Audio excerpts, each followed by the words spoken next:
খুব আনন্দিত হয়েছি যে আমাকে হচ্ছে বগুড়ার সন্তান তারেক রহমান যে সরকার হয়েছে। এটি আসলে বগুড়াবাসীর জন্য অত্যন্ত গর্বের বিষয় এবং আমরা সত্যি ভীষণ ভীষণ আনন্দিত যে আমাদের বগুড়ার একজন সন্তান আমাদের ক্যাবিনেট প্রধান। তো আমরা তার কাছে অবশ্যই বগুড়ার উন্নয়ন প্রত্যাশা করছি এবং আমরা বিশ্বাস করি যে আমাদের মাননীয় প্রাইম মিনিস্টার জনাব তারেক রহমান আমাদের জন্য অনেক কাজ করবেন। ওনারও ব্যক্তিগতভাবে অনেক স্বপ্ন রয়েছে, কিন্তু আমাদের যে স্বপ্নটা সেটা হচ্ছে আমরা একটা বিশ্ববিদ্যালয় চাই, কারণ দীর্ঘদিন ধরে আমাদের এখানে একটা বিশ্ববিদ্যালয়ের অভাব। আমাদের সন্তানরা অনেক দূরে গিয়ে পড়াশোনা করছে এবং সেটাতে আমাদের অর্থনৈতিক ব্যয় হয়। এবং আমার ব্যক্তিগতভাবে আরেকটা চাওয়া, সেটি হচ্ছে এখানে একটা কৃষি বিদ্যালয় হোক, কারণ হচ্ছে আমাদের বগুড়াবাসী যারা আছে তারা প্রত্যেকে অধিকাংশই বলা যায় যে কৃষি কাজের সাথে যুক্ত। তো কৃষির উন্নয়নের স্বার্থেও আমাদের একটা কৃষি বিদ্যালয় দরকার, সেই সাথে এয়ারপোর্ট তো অবশ্যই দরকার। সেটা হচ্ছে আমাদের বগুড়াবাসীর জন্য এবং আমাদের মাননীয় প্রাইম মিনিস্টার তারেক রহমানের জন্যও দরকার, কারণ ওনাকে তো বগুড়ায় আসতেই হবে এবং আমরা চাই যে বগুড়াবাসী হিসেবে যে উনি আমাদের মধ্যে আসুক, যতটুকুই করুক কিন্তু আমাদের মধ্যে আসুক, আমাদের ভাই হিসেবে হোক, আমাদের নেতা হিসেবে হোক। তো সামগ্রিক অর্থে আরও বগুড়াতে প্রচুর কাজ করার জায়গা আছে। আপনারা সবাই জানেন যে ইতিমধ্যেই সংস্কৃতির রাজধানী হিসেবে বগুড়া একটা জায়গা পেয়েছিল, কিন্তু সেই সাংস্কৃতিক রাজধানী হিসেবে যে কাজ হওয়ার কথা ছিল সেটি ইন্টারন্যাশনালি হয়নি। তো আমরা চাচ্ছি যে এখন যেহেতু আমাদের সন্তান ক্যাবিনেট প্রধান, সেই জন্য উনি আমাদের এই সাংস্কৃতিক রাজধানীকে সাংস্কৃতিকভাবে আরও উন্নয়নমূলকভাবে আমাদের কাজ করবে। আর আমরা যারা লেখালেখির সাথে জড়িত, সংস্কৃত অঙ্গনের সাথে জড়িত, তাদের কাজ করার জায়গাটা যেন খুবই সুপ্রসন্ন হয়।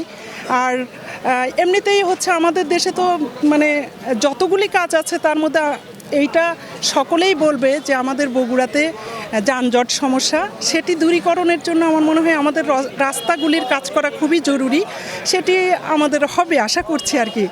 আর উনি মাননীয় প্রাইম মিনিস্টার হওয়ার জন্য এটি আমার না, শুধু গোটা বগুড়াই আসলে খুবই আনন্দিত, আপ্লুত, সেই সাথে গর্বিত।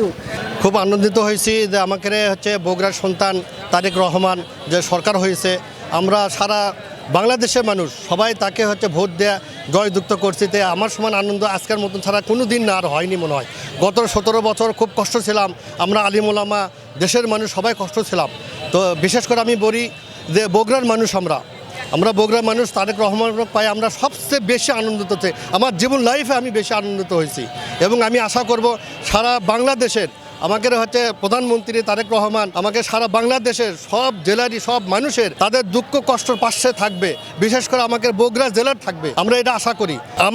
আমি এটা আশা করি সবারই কর্ম দিবে, কর্মসংস্থান করে দিবে। কর্মসংস্থানের ব্যবস্থাপনা করলে আমার একটা বিশ্বাস সারা বাংলাদেশের মানুষ সবাই শান্তিতে থাকবে, সবাই শান্তিতে বসবাস করতে পারবে ইনশাল্লাহ।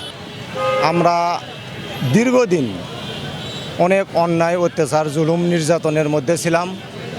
আমরা 17 বৎসর যাবৎ আমরা অনেক পিছিয়ে ছিলাম। আমরা বগুড়াবাসী, আমাদের অহংকার তারেক রহমান, উনি প্রধানমন্ত্রী হওয়াতে আমরা ঈদের আনন্দর মতো আমরা আনন্দিত। আমরা বগুড়াবাসী এটাই আশা করি যে আমরা বগুড়ার উন্নয়নের দীর্ঘদিন যে পিছিয়ে ছিলাম, সেই উন্নয়ন থেকে বগুড়া জেলার সকল কর্মকাণ্ড, দীর্ঘদিন যাবৎ ছেলেপেলেরা চাকরি পায় নাই, অনেকে বেকার হয়ে আছেন, সেই দিক থেকে হিসেবে নিকেশে আমরা যতটুকু বুঝতে পেরেছি যে আমাদের বগুড়ার অহংকার তারেক রহমান আমাদের বগুড়াবাসীর জন্য একটা অহংকার, গর্বের। আমরা আশাবাদী উনি আমাদের এই বগুড়া জেলার জন্য অনেক শুভকর কাজ করবেন এবং বেকারত্ব দূর করবেন। বাংলাদেশ জাতীয়তাবাদী চেয়ারম্যান তারেক রহমান আমাদের বাংলাদেশ যেদিন প্রথম মাটিতে পা রেখেছেন, তিনি মাটি নিয়ে প্রতিজ্ঞা করছিলেন যে আমার বাবা এবং মার আদর্শকে আমি ধারণ করব, তাদের নীতিকতা, তাদের আদর্শকে দিয়ে আমি দেশ চালাবো। এবং আমার গর্ব, আমি বগুড়ার একজন সাধারণ নাগরিক। আমার গর্ব হচ্ছে এরকম যে আমি আজ বগুড়ার প্রধানমন্ত্রী তারেক রহমান হচ্ছে আমি খুব গর্বিত এবং আনন্দিত। আমি আশা করব তারেক রহমান আমাদের বাংলাদেশ প্রত্যেকটা জেলায় একই চোখে একই সমপরিমাণ কাজ করবে, উন্নয়ন করবে, এটা আমি প্রত্যাশী রাখি এবং বিশ্বাস করি।